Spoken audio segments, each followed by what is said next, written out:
అంటే you anticipating for the kind of success అనొచ్చా? లేదండి, చాలా హడావిడి టెన్షన్ ఉండే. Even right before the release dubbing స్టూడియోలో వివర్ స్టిల్, మేము కాపీ పంపించే ముందు వివర్ గివింగ్ ఫిల్లర్స్ డబ్బింగ్లో లైన్స్. నేను సీదా మార్తాండ్ దగ్గరికి వెళ్ళి, మార్తాండ్ ఏమవుతుంది, మార్తాండ్ నాకు టెన్షన్ అవుతుంది. నేను ఎగ్జామ్కి కూడా టెన్షన్ పడలేదండి, ఫెయిల్ అవుతే సప్లీ ఉంటుంది, దీంట్లో ఏముంటుంది అంతే కదా. సో వెళ్ళి మార్తాండ్ అసలు ఏమవుతుంది అంటే, చాలా స్ట్రిక్ట్ టీచర్ లాగా, చూడు శివాని ఏం కాదు, we made a good film, ఎక్కువ ఎక్స్పెక్టేషన్స్ పెట్టుకోకు, లైఫ్ని నార్మల్గా చూసుకో పర్లేదు అన్నాక, సర్లే ఏదో చెప్పాడు అర్థం కాలేదనుకోండి ఇంటికి వెళ్ళాను.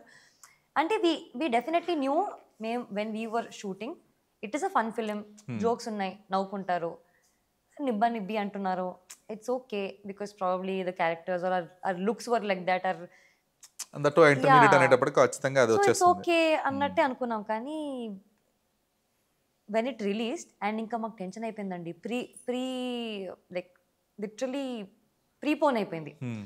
అండ్ అలా తెలియంగానే ఆ news we got too scared, ఇప్పుడు ఏమవుతుంది, నిమజ్జనాలు ఉండే అప్పుడు వస్తారా అసలు, because I'm a new face, Mouli had that thing, but still theatre దాకా వస్తారా అని. బట్ మేము ప్రీమియర్స్ రోజు 3 షోస్ వేసాము, ఫుల్ హౌస్ఫుల్, 30 షోలు వేసారు, తర్వాత 30 వరకు ఫుల్ హౌస్ఫుల్. మాకు మధ్యలో డౌట్ వస్తుండే, వీళ్ళే కొనేస్తున్నారా ఏంటి అని. మేము ఇంకా మణివాస్ గారు, వంశీ గారు అంతా డైరెక్ట్గా అడగలేక, సార్ మనవి కావు కదా సార్ సీట్లు, కొంటున్నారు కదా సార్ అందరూ.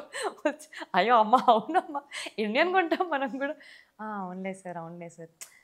బట్ ఒక్కొక్క షోకి okay, first it was memers, it was then media people, ఆ తర్వాత అందరూ ఆడియన్సే, వాళ్ళందరూ అరుస్తుంటే దెన్ వీ అండర్స్టూడ్, ఓకే నిజంగానే ఎంజాయ్ చేస్తున్నారు. ఎవ్రీ 2 minutesకి ఎవరో ఒకరు నవ్వుతున్నారు, ఇక్కడ. On the whole laughter is spreading కంటేజియస్గా, మంచిగా అందరు నవ్వుతున్నారు. So we are understanding, people are liking it, let's see next day, this is premiers only. Release రోజు కూడా అంతే. అండ్ బెస్ట్ పార్ట్ ఏంటంటే యునానిమస్గా వస్తుంది, there was no కరెక్షన్లు, ఇది సరిగ్గా లేదు, లేదు. ఇన్ఫ్యాక్ట్ స్టోరీ ఉన్నా లేకపోయినా నవ్వుకున్నాం, ఎంటర్టైన్ అయ్యాం, we are happy. So some sort of compliment was coming our way. So ఒక డివైన్ బ్లెస్సింగ్ అనిపించిందండి ఆ వినాయక చవితి ఆ టైంలో వచ్చింది కదా.